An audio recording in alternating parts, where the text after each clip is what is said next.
सूरत की राजनीति से इस वक्त की सबसे बड़ी खबर सामने आ रही है। शहर में कांग्रेस ने एक अहम प्रेस कॉन्फ्रेंस कर आने वाले दिनों के लिए बड़ा राजनीतिक ऐलान किया है। जनता के मुद्दों को लेकर अब कांग्रेस सड़कों पर उतरने की तैयारी में है। सूरत शहर में सूरत सिटी डिस्ट्रिक्ट कांग्रेस कमेटी की ओर से एक महत्वपूर्ण प्रेस कॉन्फ्रेंस आयोजित की गई, जिसमें पार्टी के वरिष्ठ नेताओं और कार्यकर्ताओं ने हिस्सा लिया। प्रेस कॉन्फ्रेंस के दौरान मंच पर Surat city district Congress committee press conference का आधिकारिक बैनर लगाया गया और मीडिया के सामने पार्टी की आगामी रणनीति साझा की गई। कांग्रेस नेताओं ने कहा कि आने वाले समय में शहर और आम जनता से जुड़े विभिन्न मुद्दों को लेकर पार्टी सक्रिय भूमिका निभाएगी। उनका कहना था कि जनता जिन समस्याओं का सामना कर रही है उन्हें मजबूती से उठाया जाएगा और जरूरत पड़ने पर आंदोलन तथा विरोध प्रदर्शन भी किए जाएंगे। पार्टी के अनुसार स्थानीय स्तर पर लोगों की समस्याओं को प्रशासन और सरकार तक पहुंचाने के लिए संगठन अब जमीनी स्तर पर अभियान चलाएगा। इसके लिए अलग अलग कार्यक्रमों की भी रूपरेखा तैयार की जा रही है। इस प्रेस कॉन्फ्रेंस में कांग्रेस के वरिष्ठ नेता, प्रवक्ता और बड़ी संख्या में स्थानीय कार्यकर्ता मौजूद रहे। नेताओं ने संगठन को मजबूत करने और जनता के बीच लगातार सक्रिय रहने की बात भी कही। कार्यक्रम के दौरान भारतीय राष्ट्रीय कांग्रेस के सचिव एवं कर्नाटक के सह प्रभारी अभिषेक दत्त ने भी मीडिया को संबोधित किया। उन्होंने पार्टी की रणनीति और आगामी कार्यक्रमों को लेकर अपने विचार रखे। कांग्रेस ने संकेत दिया है कि आने वाले दिनों में जनता से जुड़े मुद्दों पर वह आंदोलन और विरोध प्रदर्शन जरिए अपनी आवाज बुलंद करेंगी। हालांकि किन किन मुद्दों पर और कब आंदोलन किया जाएगा, इसकी विस्तृत जानकारी पार्टी द्वारा आगामी कार्यक्रमों में साझा की जाएगी। फिलहाल सूरत की राजनीति में कांग्रेस की इस प्रेस कॉन्फ्रेंस के बाद राजनीतिक गतिविधियां तेज होने की संभावना जताई जा रही है। अब देखना होगा कि पार्टी अपने घोषित आंदोलनों को किस तरह आगे बढ़ाती है और इन मुद्दों पर सरकार की क्या प्रतिक्रिया सामने आती है। एक व्यक्ति जब राम मंदिर में जाता है तो अपने विश्वास के साथ चंदा देता है और जिम्मेदारी इनकी थी कि इस चंदे के साथ कोई चोरी ना करे, परंतु आज भी लोगों के नाम एफआईआर में नहीं है, केवल छोटे छोटे लोगों के नाम, वो व्यक्ति जो इन्हीं से जुड़े हुए लोग हैं। और सबसे ज्यादा शॉकिंग बात यह है, स्टेट बैंक ऑफ इंडिया की जिम्मेदारी थी कि जितना भी पैसा रोज चंदे में आएगा उसको सीधा बैंक में जमा करेंगे। किसकी? स्टेट बैंक ऑफ इंडिया की। परंतु चंपक और चंपत, कहते ना चंपत हो गया, इन लोगों ने पूरा प्रोटोकॉल चेंज कर दिया।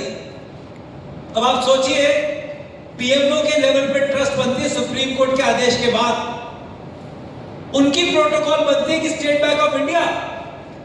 माननीय सुप्रीम कोर्ट के आदेश अनुसार 2021 में प्रधानमंत्री के कार्यालय से राम जन्मभूमि तीर्थ क्षेत्र ट्रस्ट का गठन होता है, जिसमें दो बातें बड़ी अजीब सी सामने आती हैं। पहली, ये ट्रस्ट आरटीआई से बाहर थी, जैसे पीएम केयर फंड में आरटीआई से कुछ पता नहीं चलता। और दूसरा, इस ट्रस्ट में कोई भी शंकराचार्य, किसी भी वैष्णवी अखाड़े से जुड़ा कोई भी व्यक्ति कोई नहीं था। केवल Bharatiya Janata party, VHP, RSS के लोग थे।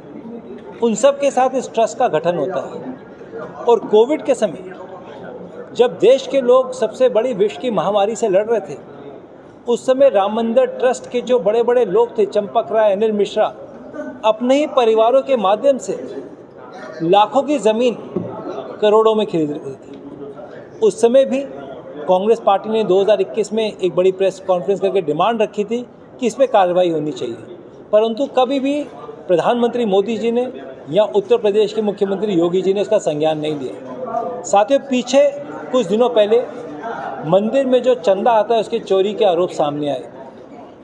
जल्दबाजी में एसआईटी का गठन इन्होंने करा और 6 से 7 लोग उनको अरेस्ट करा जो बहुत जूनियर लोग थे ट्रस्ट के अंदर। जो बड़े बड़े लोग चंपक राय जैसे थे, वहाँ के कोषाध्यक्ष जैसे थे, इन बड़े बड़े लोगों पे कुछ भी कार्रवाई इस सरकार ने नहीं करी। एसआईटी की रिपोर्ट में सामने आता है कि जो चंदा 16 से 17 लाख रुपए ये लोग दिखाते थे, जैसे ही पुलिस की कार्रवाई शुरू हुई तो वो 28 लाख रुपए तक पहुंच गया। यानी कि दिन का 10 लाख रुपए का चंदा वहाँ चोरी होता था। जब प्राण प्रतिष्ठा का कार्यक्रम होता है, उस कार्यक्रम में 7,000 लोग आते हैं, जिसको मोदी जी स्वयं करते हैं। एक कार्यक्रम में 113 करोड़ रुपए का खर्चा ये दिखाते हैं। 25 नवंबर 2025 में वहाँ फ्लैग होस्टिंग का कार्यक्रम होता है तो 13 करोड़ का खर्चा ये दिखाते हैं। और जब एसआईटी की जांच शुरू हुई तो मात्र 40 दिन के सीसीटीवी कवरेज में 70 बार ऐसे इंसिडेंट सामने आते हैं कि चंदा चोरी की इमेजेस आती हैं। कोई व्यक्ति चंदा चोरी के पैसे जेब में रख रहा है, कोई जुराब में रख रहा है और वहाँ से पैसा चोरी करके बाहर जा रहा है। कांग्रेस पार्टी की 5 बड़ी डिमांड है जिसको लेकर आज हमने प्रेस कॉन्फ्रेंस करी। हमारी पहली डिमांड है कि बात बात में मन की बात करने वाले प्रधानमंत्री जी, जिन्होंने शिलान्यास करा, जिन्होंने प्राण प्रतिष्ठा करी, जिन्होंने पूरे ट्रस्ट का गठन करा, जिन्होंने चुनाव में राम मंदिर का प्रचार करा, उनको सामने लाकर जवाब देना चाहिए कि राम मंदिर में चंदा और जो चोरी हुई उस पर प्रधानमंत्री चुप क्यों हुए। दूसरी है कि एफआईआर में मात्र 6 से 7 छोटे छोटे लोगों के नाम हैं। कोई मैकेनिक है, कोई रिटायर्ड बैंक ऑफिसर है, कोई चंपक राय अनिल इनका ड्राइवर है। बड़े बड़े लोग, चंपक राय जैसे लोग, अनिल मिश्रा जैसे लोग, इनके नाम एफआईआर में क्यों नहीं है? तुरंत इनका नाम एफआईआर में दर्ज होना चाहिए। Independent inquiry under sitting supreme court जज होनी चाहिए।